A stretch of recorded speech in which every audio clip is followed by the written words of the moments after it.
Tonight's session in our Marx and Marxism series is on the working class. What's so special about the working class? And tonight we've got Matthew Jones, who's going to lead the discussion. The discussion will be in the usual format, a talk for around about half an hour, 40 minutes, followed by questions and contributions and so on. And I'll take a number of comrades coming in with questions and contributions, and then Matthew can sort of respond to them as he goes through. If you want to make a contribution, please use the raise hand function. If that isn't possible, then you could maybe put a question in chat or questions and answer, and I'll try and monitor it. But obviously, you know, that's not always the foolproof method. So raising hands is probably the best thing to do. Okay, in this series on Marx and Marxism, we've been sort of alternating it slightly between perhaps more historical considerations of Marx and Engels' ideas, talking about the development of their ideas, and then also some perhaps contemporary discussions on their relevance today. And I think that what Matthew is going to do today is probably focus a little more on the contemporary, but obviously rooting it in Marx's ideas. And it's particularly, I think, going to look at the idea of the objective nature of class as a relationship of the working class to capital, the objective relations, objective social and economic relations, but also then the subjective factor, the idea of class as subjected, a sense of class, but not just of class in a sort of cultural sense, but a class in and for itself, and above all, a class that sees itself in opposition to capitalism and sees itself as having an historical mission to replace capitalism with the socialist society. So these and I think many other important ideas will be considered this evening. So I'll hand over to Matthew now, and away you go, Matthew, and then we'll begin the discussion afterwards. Okay. Hi, comrades. Well, thank you for the opportunity to speak tonight. I think for me, it's to look at in terms of you know, this discussion. It's about trying to define the working class and you know, in some ways class more broadly in a Marxist way. And once you can understand, once we can actually sort of start to discuss and understand the category, then we can understand where it stands in terms of, you know, the balance of forces and so on and so forth. But, you know, unfortunately, of course, there's not been a huge amount of discussion about, you know, what is the working class, how do we define it, how do we understand it within Marxism, you know, other than, I mean, what tends to pass for it is various varieties of sociology. So really, we're looking at class in terms of political economy rather than sociology. And we should also look at class as a dialectical concept, a concept that's not fixed, that's actually dynamic, and it's the subjective organisation of the class, and particularly obviously the working class, and its political consciousness. You know, again, a subjective question is you know, a key element, and actually, you know, in historical terms, in terms of the evolution of history, particularly over the last century or so, has been a critical factor and should be understood as such. Try also to go through a few other things in terms of the key shift to finance capital by the capitalist class, you know, in the 70s and 80s in particular, and also in terms of, you know, some of the methods of control that have been used by the ruling class in order to try and maintain its control of the working class, and particularly obviously in the more advanced countries such as our own. And the other thing I think we have to understand is you know, we live in a period of declining capital. That you know, that Marx analyses capital as a maturing entity. Whereas we live in a period of decline and a period of transition in which actually forms which are you know, are not fully capitalist actually become come into being, and there's concessions to the working class in particular by the ruling class, which go beyond and actually start to break down the operation of the law of value, and particularly obviously the importance of that. Because it makes the society very complex and in some ways very difficult certainly more difficult to understand. And really, the only there's been a few people have theorized this, in particular, of course, Trotsky and his understanding of transition, which is why you have, when Trotsky puts forward the transitional program, because he's actually saying, this is an epoch of transition from capitalism to socialism, which we're still living in. Anyway, I think, as I say, the working class has been defined in many ways, mostly wrongly. In many cases in sociology, sociology tends to look at occupations, tends to look at the amount of money people earn, and so on. The classic A, B, C, D, E, F, and so on, all that stuff. Stalinism, again, tends, in the remnants, tends to look at it in sociological terms, and tends to look at almost a worship type position towards certain workers, usually workers in production. I mean, I remember when I was in Poland 30 years ago, there was still, you still got this whole thing, the Stalinists actually looked at the working class and looked at it as Klasse Robert Nietzsche, which it means the class of manual workers, which of course is not the working class. I mean, the working class is far, far beyond manual workers. It's not a real understanding of what the class is, or indeed its relation to capital, which is critical. In reality, the working class should be defined really as all those who sell their labour power to survive, and thus is in fact the majority of the population. I mean, the bulk of people do that in one way or another. Obviously, there are gradations, but there are more workers in the world now than there ever have been. What you're seeing also is a series of, professions which traditionally would have been small,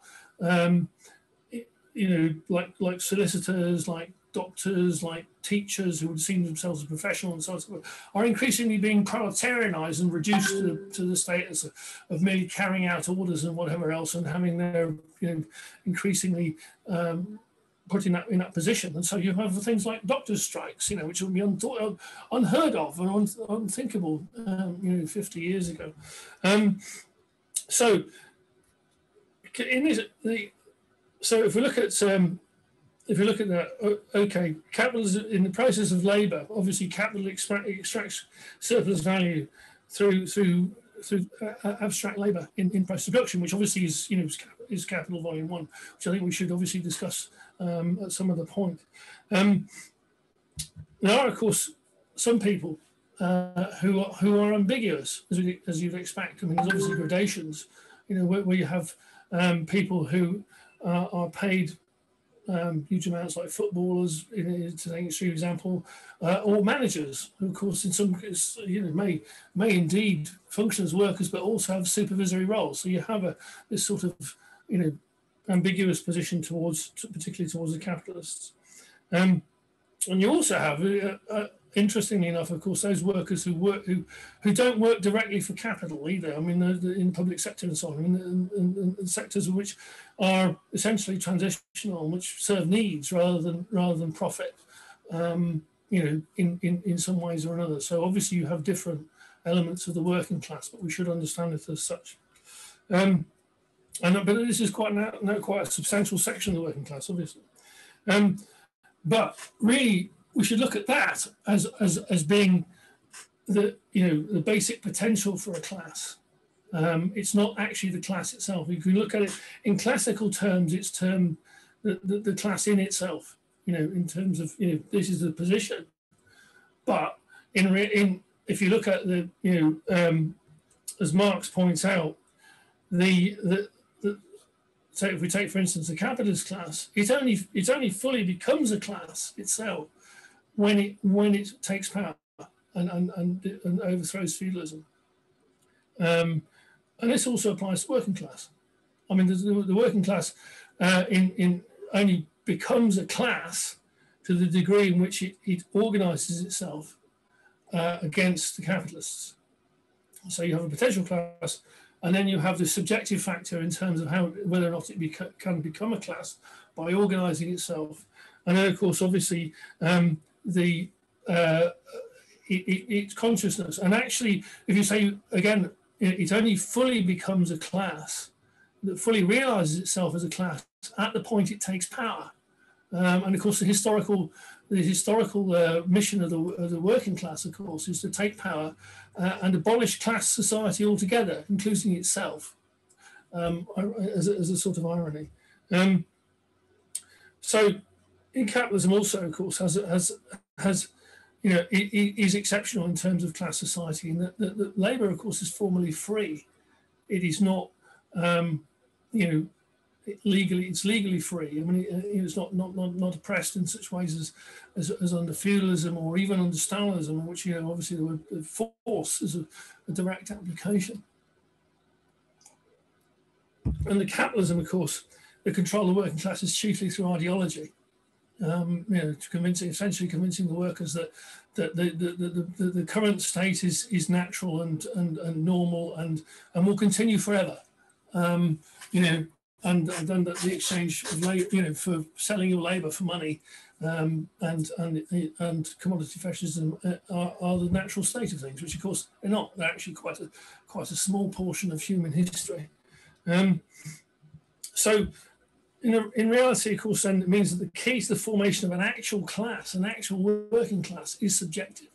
It's about the efforts of the working class to organise itself, and it's about to fight the capitalists, whether that's through trade unions or political organisations or other forms. And then, of course, the second factor, of course, is political. What does the working class, what do members of the working class and political organisations actually understand that they're doing? What are their aims? And it's a question really then, okay, to what degree does the working class actually understand its mission, which is, of course, to remove class society and liberate humanity from that form of oppression.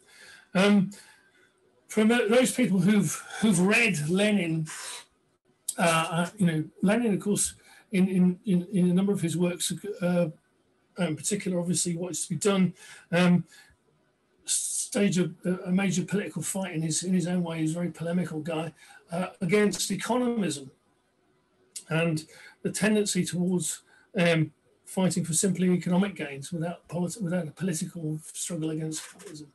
That, of course, was not particularly an issue in Russia, because obviously, or in fact, in the early part of the organisation of the working class, or in fact the organisation of the working class in many parts of the world, where any organisation of the working class is deemed, not least by the ruling class itself, the capitalist class itself, as a challenge to its power, and therefore it's understood can be understood by both sides. That's what it's doing. So what you have, of course, in the advanced imperialist countries, including particularly our own, but others. I mean, you can see it in places. Take examples in Germany or the US or whatever, in which you then have this separate. The ruling class, of course, can then concede to the working class to a degree on the basis of economics, and attempt to divorce an economic struggle and an economic, the fight for economic gains from the political struggle against capital itself. And it's done that over a whole period as a means of preserving its own power, and you can see that quite deeply rooted into organisations like particularly, say, the trade unions, the Labour Party within this country, and this takes place from the second half of the 19th century. So it is, and I think in recent terms, it's why. I mean, looking at that, it's why it's so important now, what you're seeing in the US, in particular, in which you're seeing people starting to understand that they have to struggle, and the US, in which the working class now is in some places reduced to almost third world state, in which people are now understanding that they have to struggle for socialism against the ruling class. And they're saying this in things like public opinion surveys and so on and so forth. You know, that's a really important development. You know, the consciousness of the class. So, in order to develop as a class, really, then workers have to understand that their job is to overthrow capitalism and change the nature of society. And the degree of organisation and political consciousness of workers has now become a key factor in human history, if not the key factor in human history and development. I think there's a few other things in those terms. So you see class in that dual way between an objective view of the class in terms of its relation to capital, and the subjective view in terms of the organisation of the class and the consciousness of the class. And you can see that develop. You know, that in that way you can understand the movement in terms of, you know, the history, in terms of the consciousness of the class and how it changes and its relation to capital, and you can see, you know, advance and retreat, you know, even in our own history, in particular, you know, say what, you know, from those of us who came into struggle, you know, from say in the 60s and 70s or whatever else, you can see the retreat both in terms of organisation and in terms of consciousness, in many ways. Although, I mean, in a contradictory way, of course, you know, really. There was this quite strong understanding that, of course, there wasn't a real, you know, while you had the development of the left, in mass terms, you didn't have this sort of challenge to capitalism itself. I mean, even when, you know, you didn't take place in things like the miners' strike, you didn't begin, from my experience, you didn't begin to get people starting to understand, you know, understand they were actually fighting a war against capital itself until towards the end of that strike. That was a very interesting point in terms of the development of consciousness. I think there's a couple of other things, there's a few other things that I want to go through. And first of all, of course, is the concessions. As we live in an age of transition, the ruling class has had to concede very substantially. And it's had to concede to its own damage. And in particular, of course, the effect of the Russian Revolution has been quite profound. I mean, I think, the state of capitalism post the Russian Revolution, which actually, of course, puts the ruling class on notice. It says, what the Russian Revolution says is you lot can be disposed with, you know, and the working class can do that job, even in a country like Russia, in which it has huge disadvantages. It can still do that job, and therefore, you know, it's quite clear. It's clearly understood by the more conscious element of the ruling class, and that's what they're at. So you have concessions like the welfare state, like the resort to assorted, quite bizarre wars that we've had recently, towards even the use of counter-revolutionary methods like authoritarian regimes like fascism or whatever else. All of those involve, you know, damage to the function of capital and the nature of the law of value, which itself is breaking down. And you have within that quite substantial areas of society in which things are done for need. You know, I mean, notably, obviously, things like education, health service, and so on. You know, in which you have a needs-based sector. Obviously, it's not completely divorced from capitalism. It clearly is still integrated within the capitalist economy, but, you know, these elements are within it. I think at the same time, also, of course, you have, you know, over a whole period, you know, the issue of both Stalinism and social democracy and their effect, which we can go into further later. I think the second issue really, in terms of it comes out of this is the move to finance capital, which I mean, it's been drawn out by some people, but not extensive, not by very many. If we look at post Second World War, with there's a stabilization, almost a sort of Cold War system, in which Stalinism actually manages to stabilize capitalism post the Second World War. And capitalism goes back to effectively production. That system actually breaks down, or is actually finished by the effect of actually the Vietnam War, and of course the uprisings of the working class throughout the 60s in particular, and capitalism ends the Bretton Woods Agreement and actually makes a formal move away from production and towards finance capital, which of course is essentially speculation. Classically in capital, the circuit is money to commodity to money prime, making money. And of course, in finance capital, you cut out the actual production, and it's just M speculation to M prime and making money from money, which of course is then divorces capitalism from production. This gives capital certain advantages in terms of its relation to the working class, and you can see this in this country where this is the effect of Thatcher. This is what Thatcher does, is to remove a large chunk of industry of production and to aggressively attack the organisations of the working class, and at the same time move towards the City of London and finance, which is where we stand at the moment. And this is actually does damage to the law of value. Because capital retreats from production, but it does give it an advantage of being able to not being rooted in production. It can be mobile. It can attack the working class in different ways. It can split up the working class. It can be more strategic. And if those of you who work in large companies, of course, there's a real penetration between finance capital into production. Any modern company is stuffed full of accountants who's effectively there to extract tribute on behalf of finance from production. So again, we can go through that in greater detail in the discussion. I think the final point is methods of control, and I think that the issue really for the capitalists, of course, has been to maintain a control of the working class. It's been very difficult for them, and they've used all sorts of things to do it. I mean, classically, obviously, control of the working class is via commodity fascism, the atomization of the working class.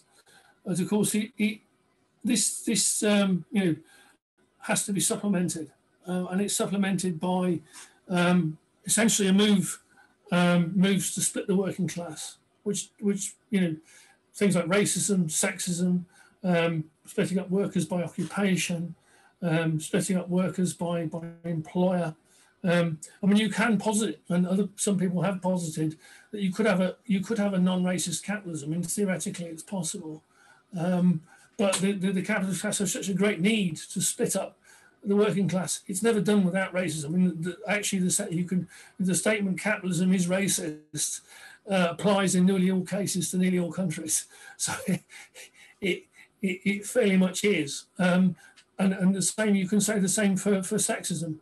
The other thing, of course, is nationalism, in which obviously, even to its own disadvantage, the ruling class seeks to split up the working class and identify, the working class with given countries rather than its own interest across the world. I mean, this is particularly important at the moment, and you can see it happening in various places, particularly where not only in the Balkans or in Western Europe, even in small places like Scotland, in which essentially there's an effort to section up the working class and make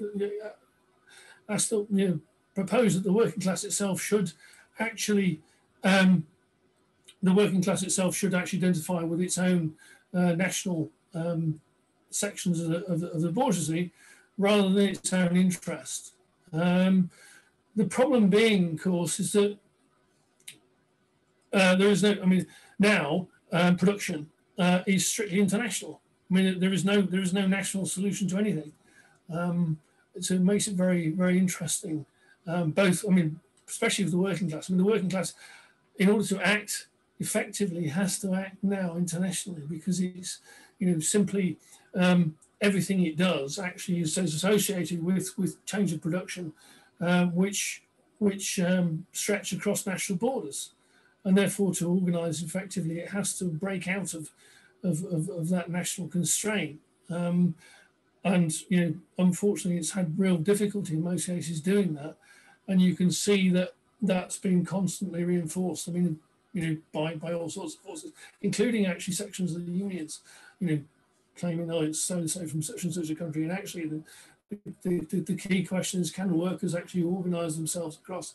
Which is why, I mean, say things like, you have things like Brexit, which of course is I mean, from the point of view of the working class, really is just an imposition of a nationalist notion across its own interests, based on its own, actually on its own, in many cases, on its own despair. So yes, and of course you can then go to other methods of control. As I say, sorry, other splits like occupation. The notion of the aristocracy of labour. Paying one lot of people more than another lot of people, giving them better conditions and so on. Just in order to maintain these splits in the class and prevent a collective. I mean, obviously, more so in the advanced countries. But it's then to say, okay, well, when the class comes together itself, the problem for the capitalists, of course, is that actually is pretty explosive and really very, very damaging in their terms, and difficult to control, and really forces a last card. And you can see them preparing to use it because they can see things are going to get tough. I think the other thing, of course, is that we have a particular thing where we at the moment where we really have a movement towards complete madness on the part of capitalist governments, which shows you the deep crisis we're in. I mean, if we look at we can trace it back over the last quarter century. Whether that's the Iraq War, which on any basis was completely mad. The whole series of wars the US has fought. The US attack on China, which it actually depends on. I mean, it depends on China for a large chunk of its production. As I found out after Trump attempted to impose all kinds of interesting sanctions on China, tariffs and so forth. In our own case, I mean, we have a government which is run by mad people and clowns. I mean, and it's completely crazy. I mean, you think about it. Under these conditions, you think, well, okay, the ruling class clearly is itself failing to understand where it stands and what it should do. I mean, it's doing things that are actually against its own interests, like Brexit, in this sort of bizarre effort to maintain control. So in those terms, we live in extremely interesting times. And I will leave it there, and I would hope that comrades will come back and we can open up some of that in terms of a further discussion of some of those points. Thank you. Okay, thanks, Matthew. Some interesting points there. I don't think we need to be told too much about the madness of our own government, and we've just had the Trump episode. But that maybe also points towards the nature of the crisis, because alongside the idea of a historical transition, which in a real sense could be said to have been on the cards from at least before the First World War, we also have the idea of decline, and particularly the decline of America, its relative decline. And then I suppose the impact that has on the ruling class as well, sort of sense that, its time is up. That sort of sense, the end is nigh, seems to be very strong in some sections of the ruling class. I've got a couple of questions in the chat box. So I'll just put those to you, and then I'll ask a few of my own, because I've not got any hands up at the minute, but I'm sure there'll be a few. Sorry, Kevin. Mike and Susan have indicated to speak. Okay, thank you. That's the spirit hovering over the waters, tells me. So one of the questions in the chat box, Matthew, was about the globalization of capitalism, and is arguing that capitalism is globalized, and would it not make sense for unions to globalize as well? And the comrade there says, you know, one union to represent all Nestle workers, motor workers, and so on. So that's quite a good point. I think it flows very much from the last point that you were putting. But then another question on trade unions, and this is about sectionalism in the trade union movement, particularly where you get one group of workers against another. And the comrade there talked about on the railways. I'm perhaps showing my age when I noted down ASLEF and the NUR, but the comrade actually referred to RMT. But the point is still made that the ASLEF is a union that covers drivers, used to be firemen and locomotive engineers. And there, the craft and the skilled element in the job often set their interests against those of other workers on the railway. Although the RMT or the NUR used to, or in fact still does, I think, unionize some drivers too. So I'll just go into the participants button, and we'll just see the comrades there who want to come in. So I'll just bring in, is that Mike first of all? Yeah. Yeah. Oh, hi, Mike. Nice to see you again. Hi, matey. Couple of points. The Thatcher, in particular, was very successful in her program to atomize the working class, releasing finance capital and at the expense of industrial capital, breaking the power of the trade unions in that way.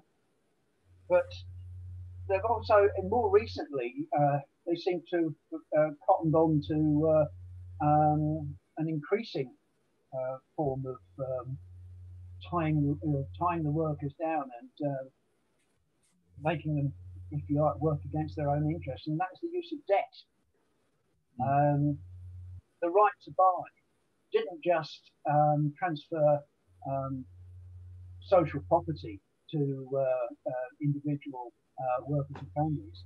It actually imposed a large amount of debt on them in the form of mortgages, even at a discounted price.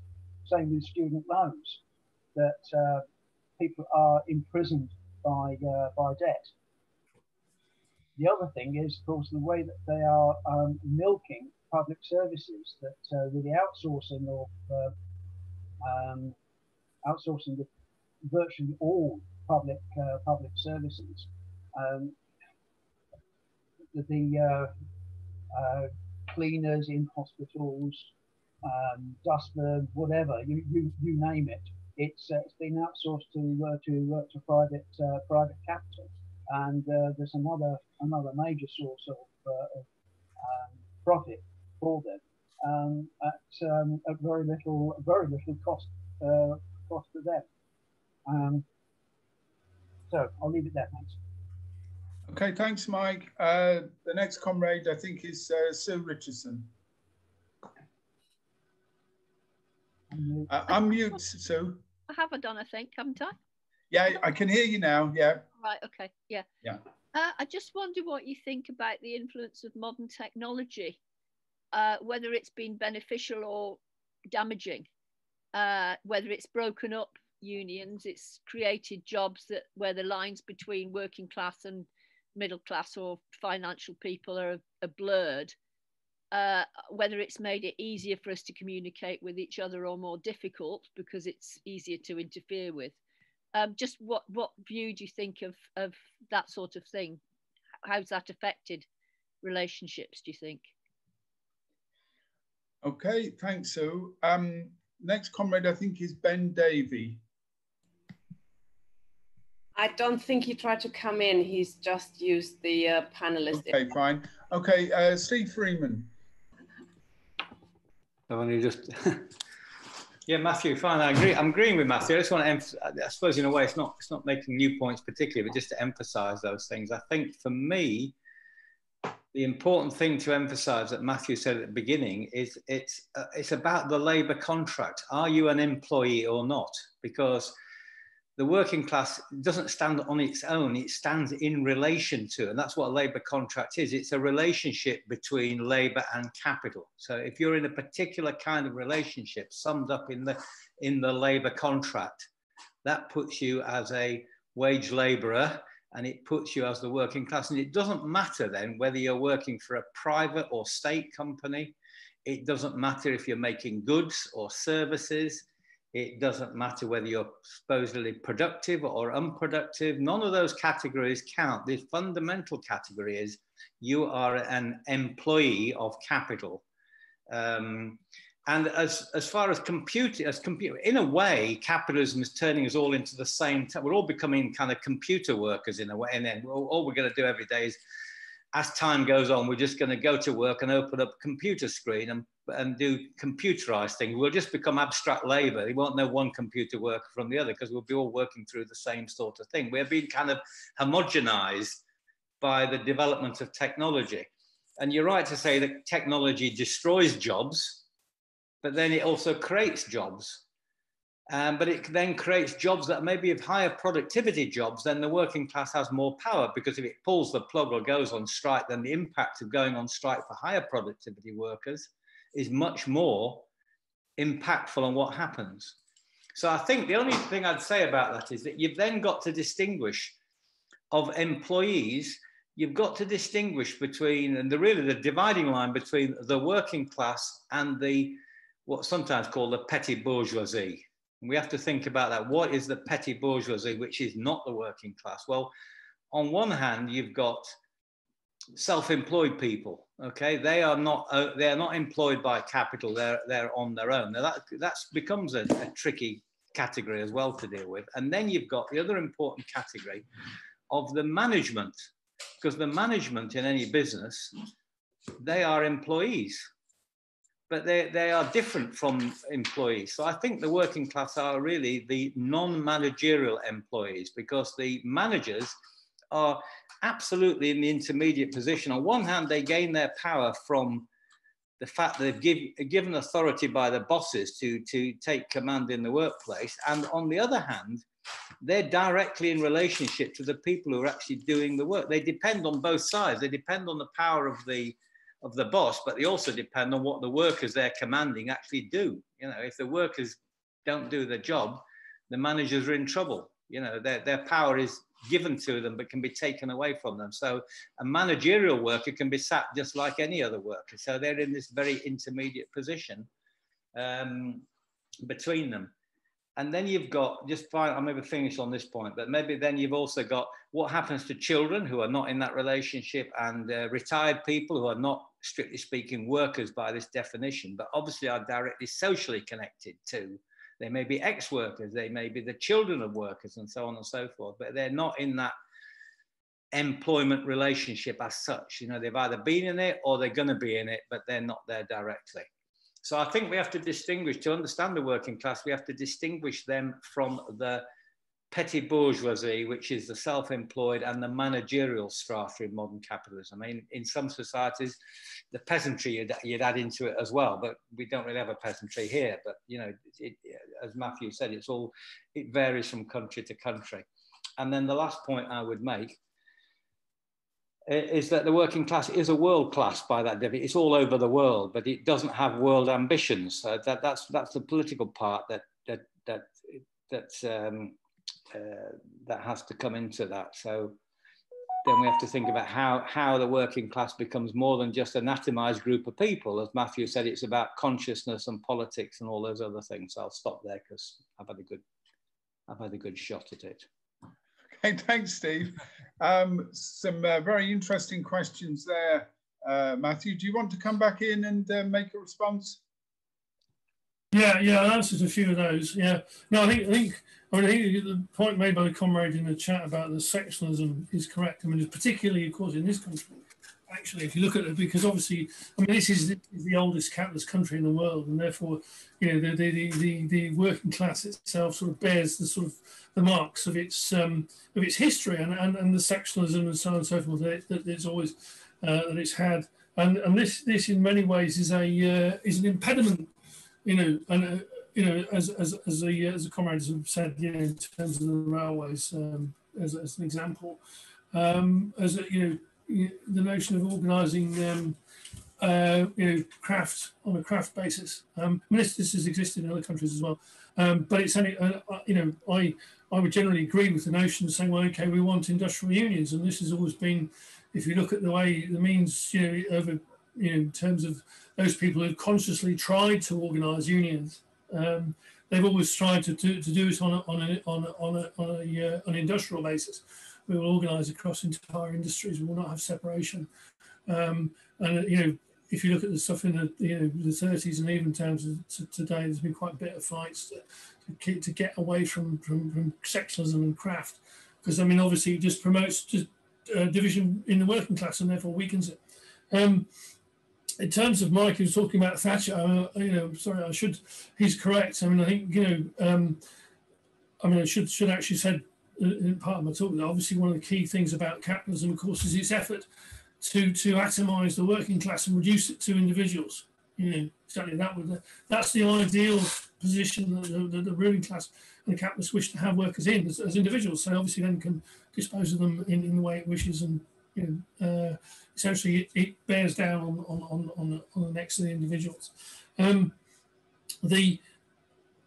terms of you know, finance capital, I mean, you know, finance capital is the, you know, and debt. I mean, obviously debt now is vast, as has been pointed out. Now I think debt now, you know, total debt now amounts to some rather large multiple of the world's product. So essentially, you know, all of what is being produced in the world is owed to various people, various debt creditor agencies for the next God knows how many decades. That's obviously unsustainable, and is one of the things that's actually bringing a motor force in the crisis. And you can see that in the US, in which, you know, I mean, obviously the trigger for the crisis of 07-08 was the fact that the people couldn't pay these crap mortgages anymore, and that brought down the finance system. In many ways, actually seriously and fundamentally damaged finance capital itself. Has not actually been fixed. You know, but it's you know, that relation, you know, between you know, the ability of finance capital itself to divorce itself from production, and therefore act strategically against the working class, that we should understand. In terms of outsourcing, I mean, he's right as well in those terms. I mean, it's not just in public sector. I mean, those of us who work for large companies will know that, of course, that you know, essentially the ruling class and the capitalists seek to outsource almost everything. You know, when if you go to a large company, you'll find, of course, that there are people usually working for, you know, God knows how many contractors who all do work, and in those terms, and much of that is not actually in terms of it's about splitting up the working class, about splitting up the workers. It doesn't actually improve efficiency. It doesn't actually help things work properly. In fact, the reverse. It's merely a means of, again, another means of control, and splitting up workers. In terms of technology, obviously, modern technology is quite a double-edged thing. I think that, I mean, obviously, it's important in terms of, you know, obviously it gives a facility to some parts of the capitalist class, but equally, of course, it gives an enormous facility to the working class. And what you have now, of course, is an increasing move away from manual labour. I think as Hillel pointed out last week, is that only 29% of workers in the US now are manual workers. Most of the working class now work.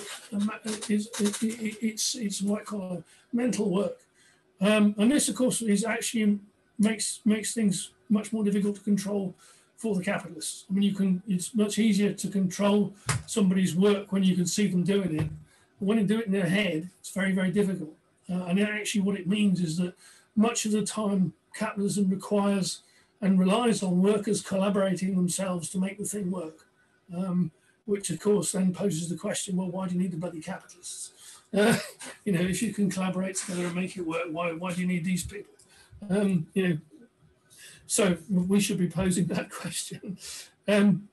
obviously it does have, you know, the means of the use of technology, of course, has many things. I mean, in terms of, you know, it can promote organisation, it can promote, you know, the means of operating in different countries and so on, and operating at distance and organising people across big crowds and so on. It can also be used as a means of spying on people from, you know, in various ways. So there are many, it cuts in many different directions. I think Steve, in terms of he's talking about the employees of capital, I mean, I think we have to draw certain distinctions here. I think there are certain distinctions between those people who directly work for capitalists, and those people who work for you know, needs-based sectors. Excuse me. I mean, it's a different, more political thing. You know, in terms, if you talk about strikes in the public sector and so on and so forth. In terms of services, in these terms, it's much more about politics than it is necessarily directly about, you know, a challenge to the making of profit. So it's different, and it's changed. You know, so we have to take recognition of that. You know, in terms of the circumstances, and in terms of the demands that we would raise, in terms of, you know, and in terms of promoting, you know, obviously, you know, we would see various forms of production and operating differently, you know, in terms of you know, what we would put forward. I mean, obviously, you know, it will be different in terms of saying, okay, we want to see the health service running a certain way, or we want to see the production of whatever, you know, run. I mean, I remember, for instance, say there was the whole thing, excuse me, you know, to defence workers like Lucas famously in the 70s putting forward, saying, well, okay, well, we don't need to do this anymore. We can actually do something that's of use to people. You know, make things that are of use to people instead of weapons. You know, so I mean, there are differences in those terms, and we should take recognition. I think the other thing, in terms of, obviously, what you've got is a position in which the capitalists have attempted to squeeze people out into being small proprietors, and particularly sort of self-employed. I mean, this is a huge sort of scam almost. Well, it is a scam anyway. That's been going on for the last you know, several decades in this country, in which, you know, have millions of people, you know, who are essentially called, you know, petty proprietors. They're, you know, they work for themselves, but in fact, of course, they don't. You know, and you know, there's technically and whatever else they say, okay, well, you work for yourself, but actually, of course, you don't. You work for capital. But it's a different relation, and of course, obviously, then it's a question of how do we, as, you know, socialists, in terms of the political demands raised, how do we try and organise these people? How do we point to the fact that, you know, obviously that they are being basically done in this status, in many cases, is used to put them in a worse position than they would be if they were actually working for wages. You know, they're making less money, and they're in worse position in terms of bargaining and the rest of it. And you can see this across a whole section of industries.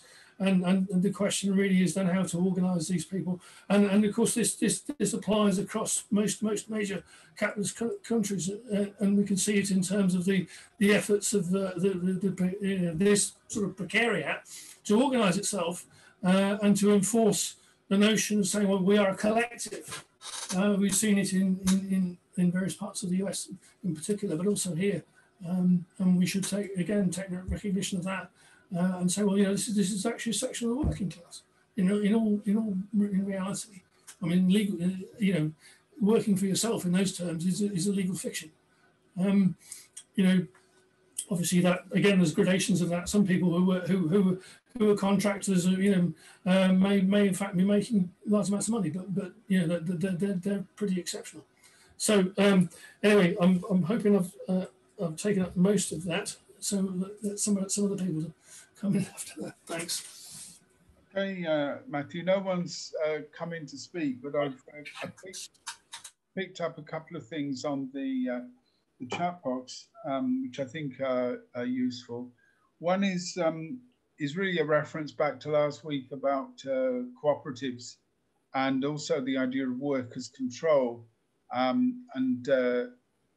Comrade there would like your views on that, whether you think that those might be ways of developing consciousness, particularly consciousness for workers. That certainly was an issue in, I think, the 19th century.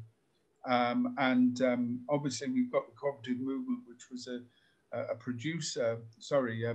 consumer cooperative, but in many continental countries you get producer cooperatives as well. Of course, there's been some in Britain too. But the main argument is whether it's possible to develop that sort of consciousness in this way, or whether that might be a distraction. Another interesting question, this was from quite a long contribution, so if the comrade who made the point would like to come in, I probably won't do it justice. But it's on the idea of, I suppose, control, and in particular the nature of control, and two comrades were talking about this. One was whether the divide and rule tactics are in a sense endemic in capitalism. In other words, that divisions around race, gender, nationality, ethnicity, so on and so forth, whether these in a sense have an independent, almost autonomous existence, that they're now so deeply embedded in capitalist society, they're almost unwritten, that they then have a sort of dynamic of their own, or whether these are sort of consciously developed.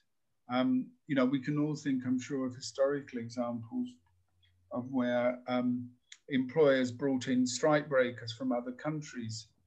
You know, famously, I think when I did the talk last year on the First International, the links between British and French workers arose out of attempts by British employers to bring in French strike breakers. And in parts of the mines, parts of the coalfield in this country, miners were brought in from other parts of Britain or indeed Ireland in order to break strikes. So this idea of divide and rule could be quite conscious, but does it now have an independent dynamic on its own? And then a question that Steve put forward, and this is about the differences between manual and white collar workers. And I suppose Steve's asking if you're making a class distinction between, say, workers and people working in the caring professions. And by that, I think he means particularly NHS doctors versus some people who are GPs, who are in effect now small business people in this way. And, you know, where do they stand in this?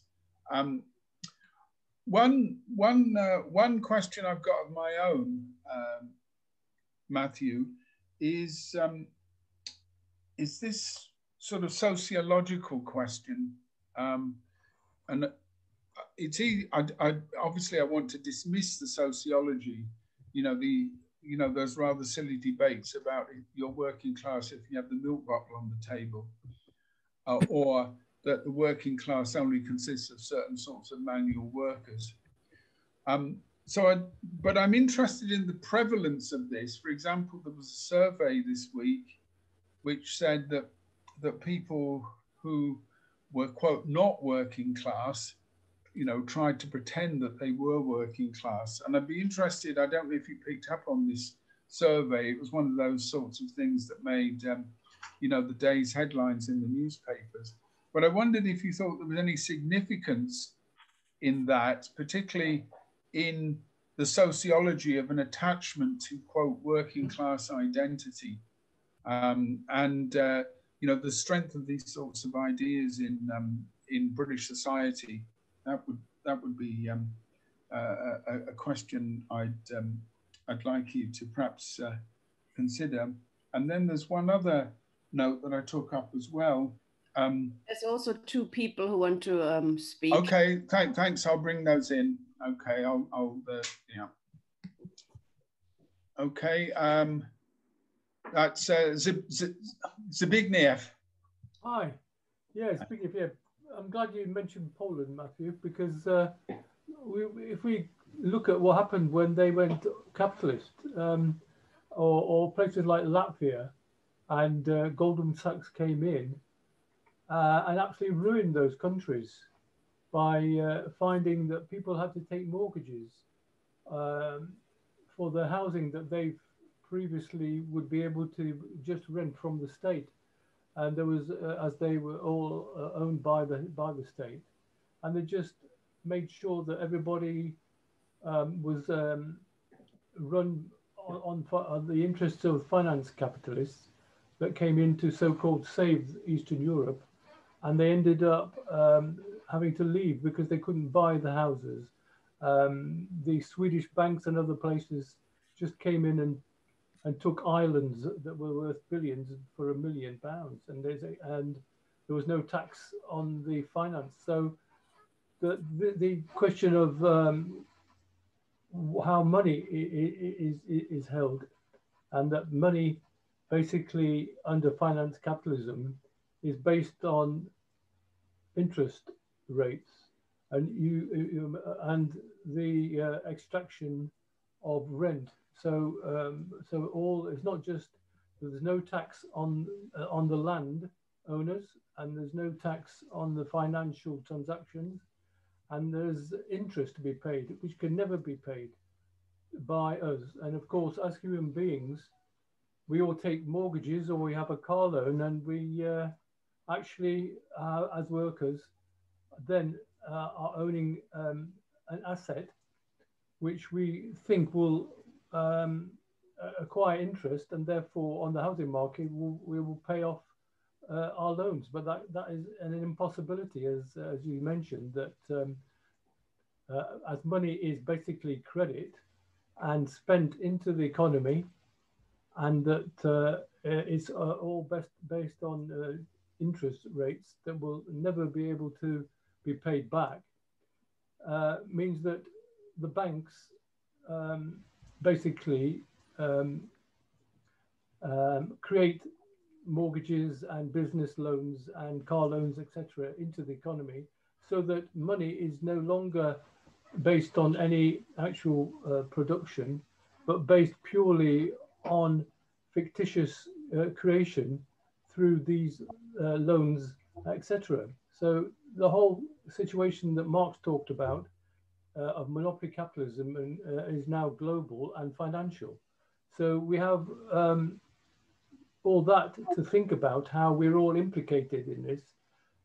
And we need to look for the demands in the transitional period. So the first should be that the banks should be taken into nationalization, and only one bank without interest payments, and that we write off all the debts. The 1% can quite easily go on, and that should be one of our central demands. So that's how we are all united in the fight against finance capitalism across the globe. Okay, thanks. Mike Kennard, a question or a comment? Yes, it's a comment actually on the question of cooperatives. Can they function successfully in a capitalist society? Well, back in the 70s, we had a series of factory occupations and workings, the most famous of this, of course, being the Upper Clyde shipbuilders. I myself participated in factory occupation and working at Rolls-Royce when the management tried to lock us out, and we took it over at Rolls-Royce Parkside in Coventry. And for several weeks, we worked in. We actually continued production. We actually upped our level of production. We cut out several layers of bureaucracy, because I was a shop steward and I was also working on machines. And if one of my guys needed a new tool, machine tool attachment, cutter or whatever, I could just go down to the tool room and see the tool room shop steward, and they would organise that. And it was quick, it was efficient. But of course, what happened was, first of all, we would eventually have run out of the raw materials. We would have, because obviously no new supplies were coming in. And in fact, the management ended it by cutting the power to the factory. well, as I say, it was a wonderful experience, one of the greatest experiences of my life. I've seen the future, and it works. But the same really applies with upper-class shipbuilders. I mean, it was a temporary success. It works. It's the future. The future will work. Cooperative socialist. It is. You know, it's more efficient than capitalism. But in a capitalist society, individual cooperative efforts like that can only be short-lived, or can only exist subject to the consent of the capitalist class. Good. Okay, thanks, Mike. Steve Freeman, you've another comment.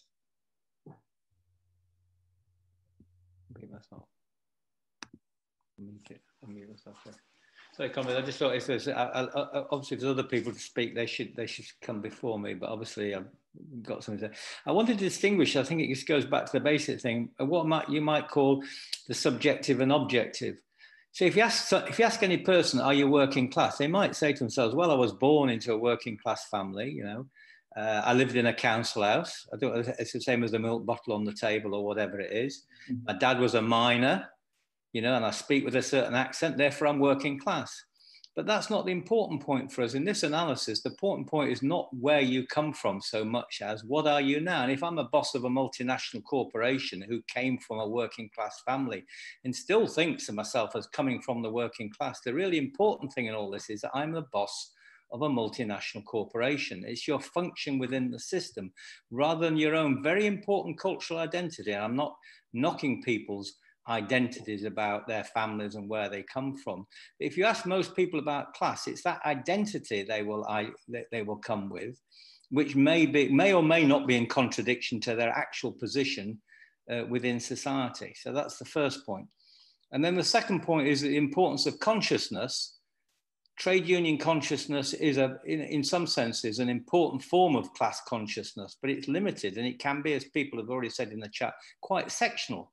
Trade union consciousness may mean I see myself as a teacher and I identify with other teachers, but I don't necessarily identify with other car workers, for example. You know, it's a very sectional consciousness. And then the highest form of consciousness is political consciousness, which in a sense you gain as you become part of a working class party. When you've identified with the aims of that party, you're starting to get a political consciousness of yourself as a part of a class. So politics and things like that is a very important part of political consciousness of one's objective position within the system. That's it. Thank you. Okay, Paul Fletcher.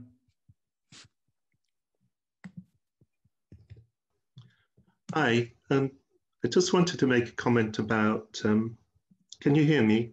Yes, Paul, yeah, fine. About the individualization under neoliberalism, that over the last 40 years, since Thatcher and Reagan abolished society, that our institutions have become much more about enclosed individuality than the ideas perhaps such as Mikhail Bakhtin had talked about, the Russian theorist, about the collective self, the idea of the species being that Marx alluded to, the idea that we make ourselves through going out into the world and then coming back from otherness.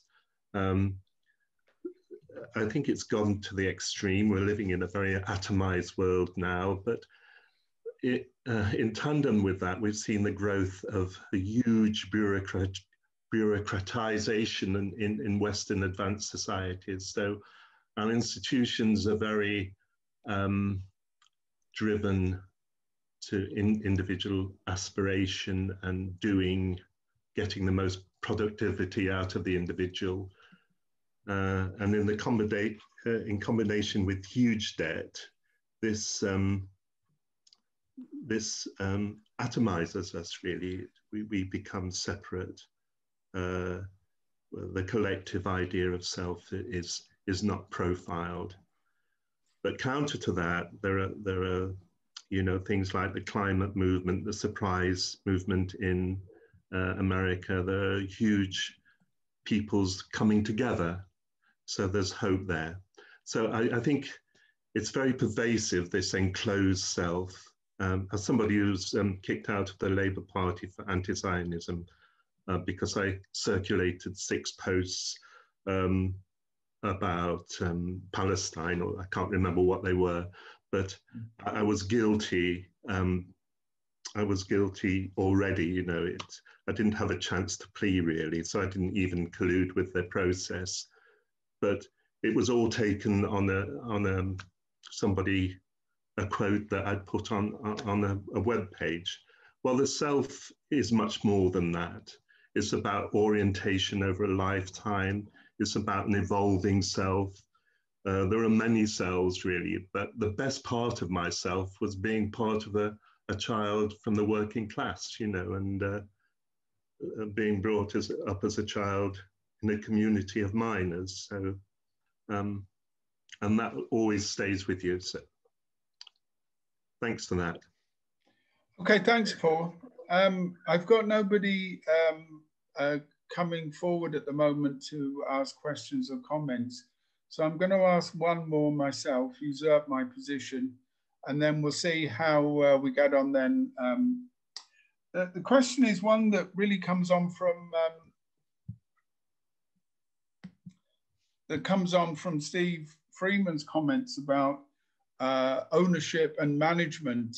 And I'm very interested in this idea of management because obviously in many large enterprises, there's now this very strong management layer.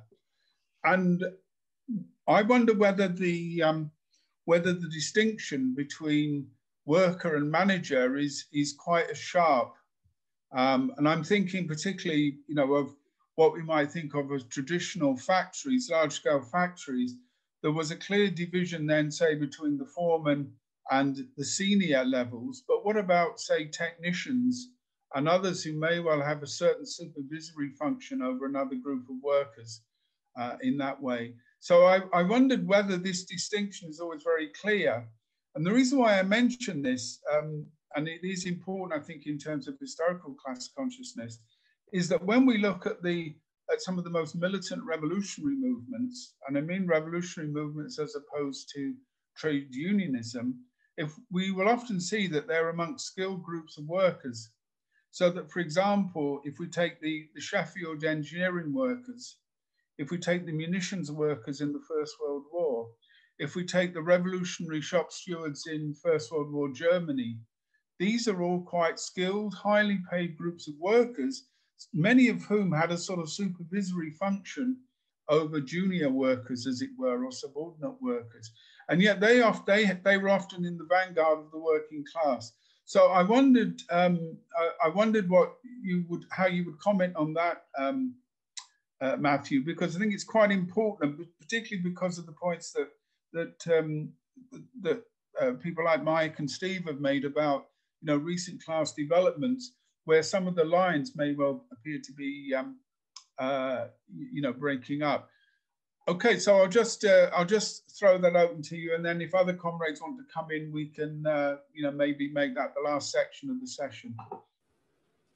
Okay, comrades, yeah, thank you for that. I think just to take up Kevin's point that he's just made, I think that's right on a number of levels. I mean, obviously, I think that, even more so, if you look at the Bolshevik Party, actually, it's what it is actually an alliance between a layer of the intelligentsia, and most of whom, of course, certainly the youth, were against the regime because of its nature, and the skilled working class, and it's those two things coming together, those two elements coming together that provide, essentially that party is what it is. And you can see, if you look at it, in terms of the people who obviously took part in all those, those revolutions in, 05 and 1917, that's precisely those people. And so, skilled workers are important. Yeah, in terms of,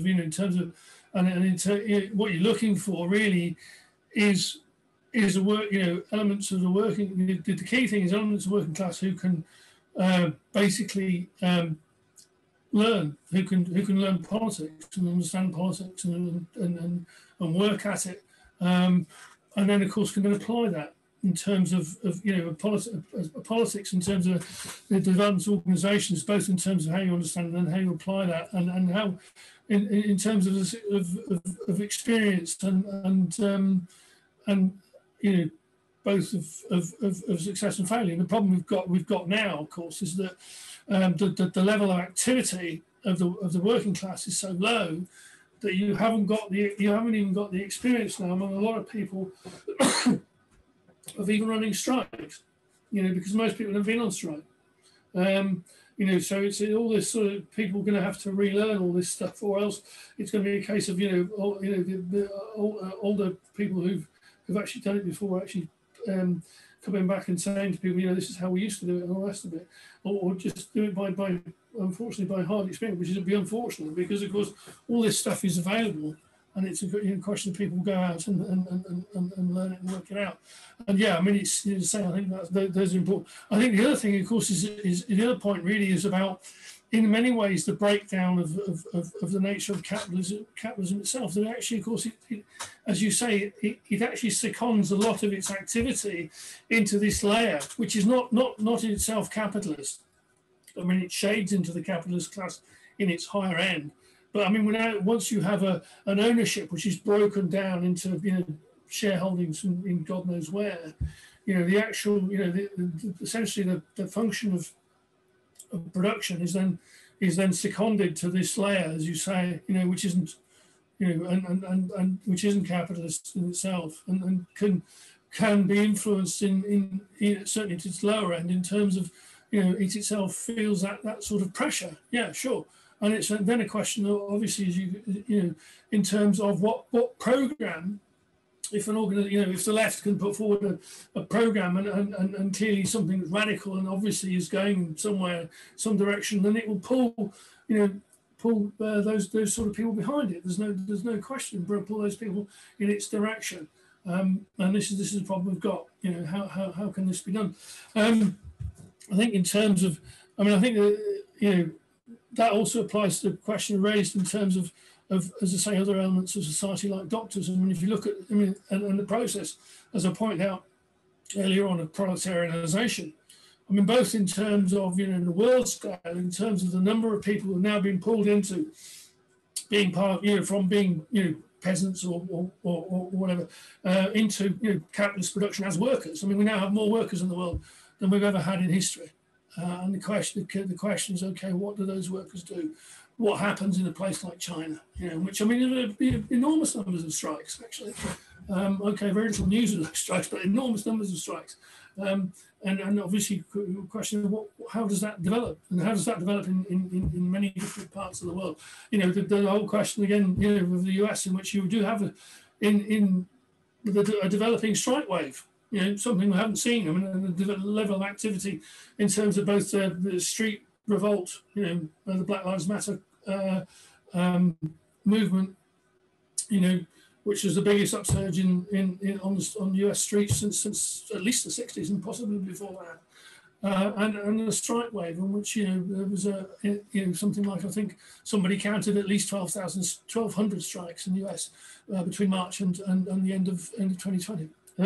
So yeah, obviously moving in that direction. I think in terms also of your point of sociology, when you're talking about people's identity in terms of identifying as working class and the rest of it, but I mean, really, it's about people wanting a collectivity, isn't it? I mean, it's about sort of saying, okay, I'm not this individual and whatever else, and I want to be part of something which actually is a collective response and so on, and the movement in society to make things better. And you can see, I mean, in terms of like the politics, I think the problem is, of course, obviously you've got limitations, particularly in this country, in terms of consciousness, because it has tended to be this sort of, in terms of organisation and so forth, a fairly limited trade union consciousness, less political, say, than in other places. I mean, say in some parts of, say Cape Town, South Africa, where there's a real impact of, over decades of Trotsky's politics, and real effect on huge layers of the working class. You know, in fact, and the difference, you know, in terms of a political understanding in some parts of the world, which is far deeper. And the question is whether that will develop. But yeah, you can see, and I think that's, you know, people saying, well, you know, working class. I mean, you know, it can go in various different ways, but it can in many ways be a positive thing, because what you're saying is, I want to be a collective. And that's our side of the equation. Okay, the other side, of course, is fascism. you know, we should be able to avoid that. I think in terms of the points that Zbigniew makes, I mean, you know, I remember all that stuff in Central Eastern Europe. And it was worse than he said. It actually was just outright theft, basically. You know, whole places were stolen. You know, from the population, from the working class in particular. I mean, I remember I think it was the first or second elections, and no, it was the second set of elections in Poland after the settlement, Okrągły-style settlement of 89, in which the turnout in working class areas was somewhat less than 15%, because they understood they'd been robbed, and none of this was intended for them, and basically the whole bloody thing was against them, and rightly so it was. And I think also his point, I mean, the point is, I mean, I think we should be stronger than what he said about the banks. You know, we should just say the banks should be expropriated tomorrow. You know, I mean, that would be my position. You say, okay, well, we've already paid for these things; they don't exist. I mean, you know, the only reason the banks actually stand up now and do anything is because of a state guarantee. I mean, I think this is one of the things that I mean, if McDonald had been any good, which unfortunately is not, then the first thing he would say was, okay, well, you know, tomorrow we will withdraw the state guarantee to the banks, and if you otherwise, if you wish to continue to exist, we will take you into state ownership at no cost to us. You know, if you wish to stay by yourself, then you can go on, but we don't suspect you'll survive beyond lunchtime. And I don't doubt that's the case. Of course, there would be you know, a military coup or some such response, but that's essentially the position you're in. You know, these things don't exist without state guarantee now. You know, they're essentially an arm. You know, essentially propped up by the state and the taxpayer. You know, and i.e. the working class gets to pay. You know, I think as it said in various parts, you know, you didn't get invited to the party, but you get to pay when it goes when it goes down the tube, and that's the position we're in with these things. You know, and I think you know, in terms of the things that have been said in terms of co-ops, I mean, I think this is the problem you've got. I mean, you can go through a whole series of them. You know, there's been a whole series of co-ops. The problem is, of course, they operate within capitalism and with the consent or otherwise of the capitalist system, and so they're really in a vulnerable position, and they can be squeezed, and they are squeezed, and they generally they tend to not to last that long. You know, and it's about, you know, really about a politics and the power of the working class. I mean, if it was a case that you had a militant working class and it was able to defend, you know, in a position to defend these things, then obviously and refuse to allow the capitalists to bring them to an end or squeeze them or whatever else, and then you might be able to make it work. But I mean, I suspect that will be in the conditions in which you'd be in positions of dual power in any case, and you'd be settling with the accounts with the capitalists rather in fairly short order.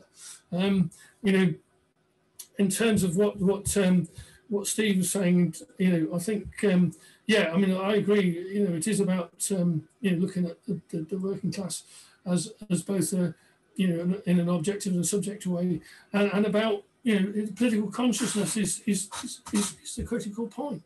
You know, this is what is, because obviously, you know, as Marx put forward, I mean, every class has its role in history, and the question for the working class is how much does it understand that its role in history is to liberate humanity from class oppression, and you know, and then organise itself and understand, you know, the lessons of the past. I mean, we have enough lessons, you know, as Marx said, you know, I think you know, the working class learns from being hit over the head.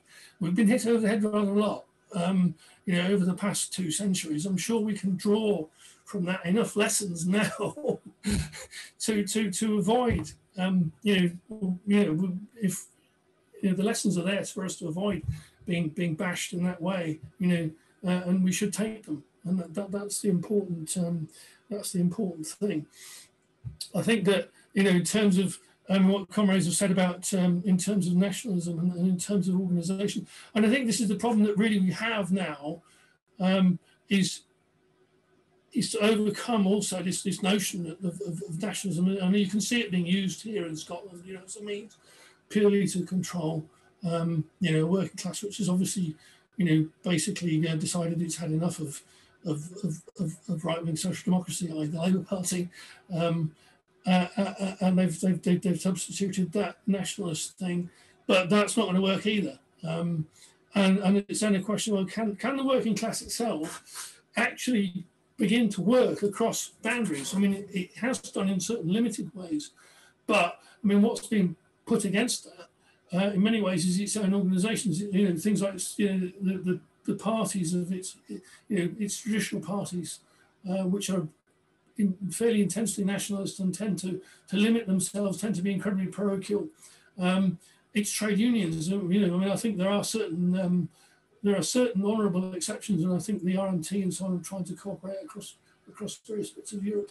But it's then actually, can it then actually begin to seriously cooperate across different countries and say, okay, well, we understand that that we are dependent, production and so on and all the rest of it, and politically, in terms of the action of the ruling class operates internationally, and therefore the working class must do so, and must do so effectively, and has to, therefore coordinate its links and its organisations and its action across those borders. And I think that's a critical point for us. So I'll leave it there. Just one last question from Sue Richardson, and also if there are any other comrades want to come in. A number of people have been putting comments in the chat, so I'm sure you can come in and actually ask the questions if you wish. But Sue Richardson, and then I'll just see who else wants to come in, and then we'll wind up. Can you hear me? Yes, Sue, yeah.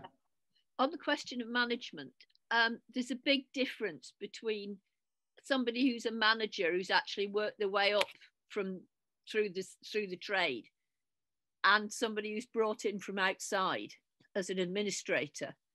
And I think it got worse under Maggie because she brought in this bullying culture where I worked in a school where the headmaster was he thought the best way to manage the place was to set people against each other, and it was rubbish. But if you had more managers who'd actually done the job and who knew what it meant to work in the industry or the whatever profession, whatever it was, do you not think that it would give workers, the working class, more power to get things actually organised, to get the ruling, well, what we call the ruling classes, to get people above them then to listen and to take notice?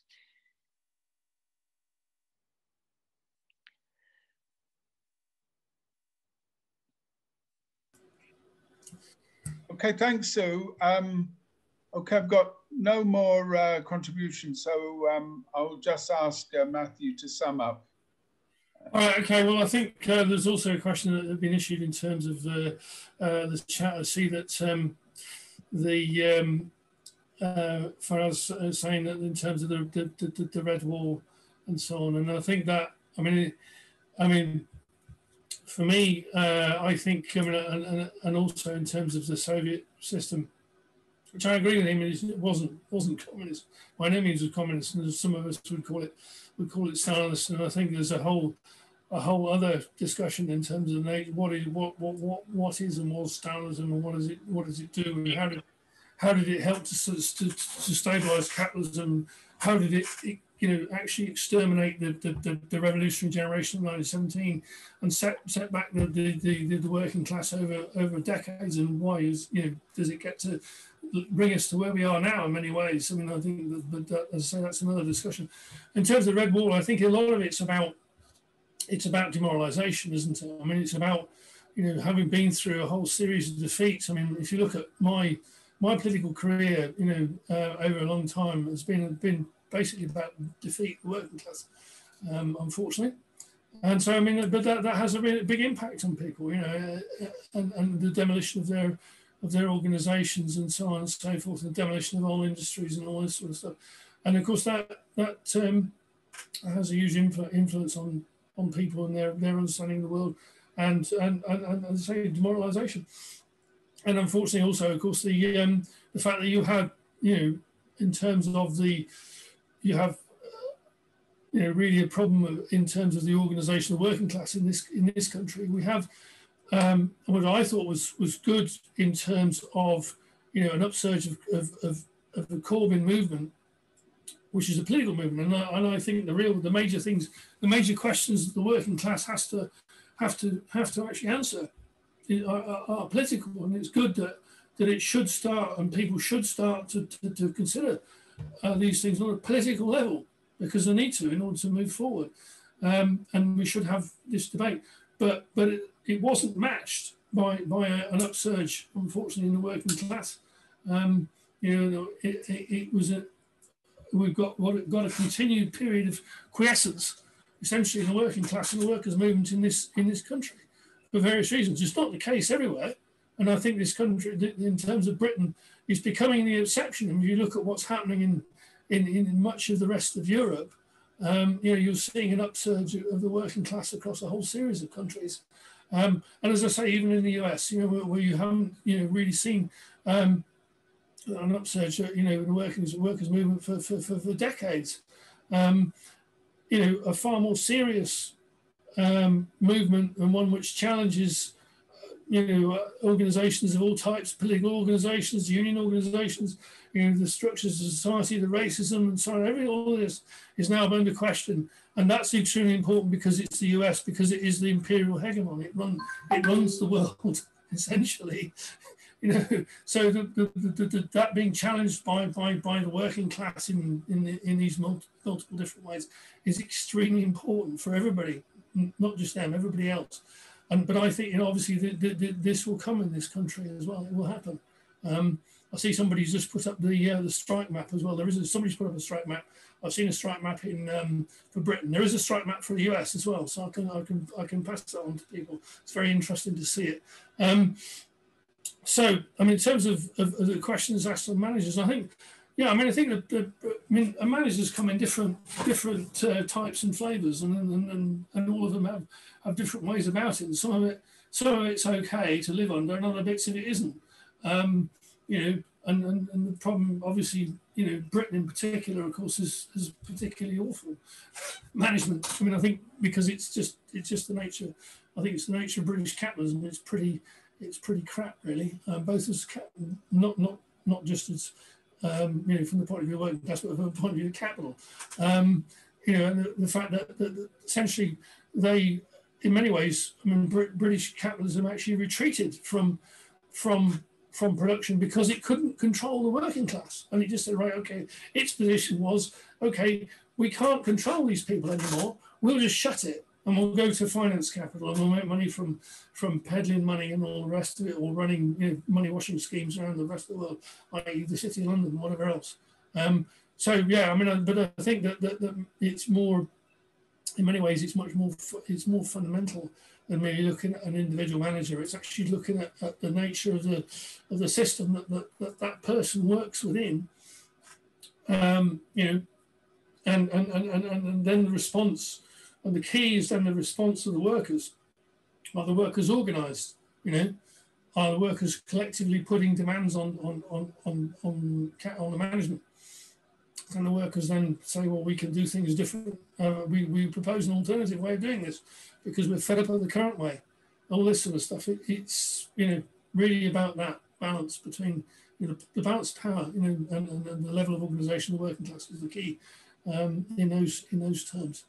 I'm hoping that people have enjoyed tonight, and I think that for me, this series is about trying to provoke people to go away and read and discuss classical Marxism, because it's about how do we understand the world, And by understanding the world, we can act more effectively to change it. Thanks. Okay, thanks very much, Matthew, and thanks very much for the comrades who asked questions and made comments and so on. As comrades know, this is part of quite a series of educational events, so it's meant to be cumulative. And you know, Matthew's added to that so far, talking about the nature of the working class. Next week's section is one I'm doing, which is on Marx and democracy. And I'm going to look at Marxist ideas on democracy, particularly as they developed in the 19th century with the growth of working class movements and the demands for democracy and for political rights. So that will be next week's session, but thank you all for attending, and look on the LLA educational pages and you'll see some suggested readings and some articles which both follow up on this and the earlier sessions, but also point the way forward to some of the coming sections as well. So thanks very much, comrades, and good night.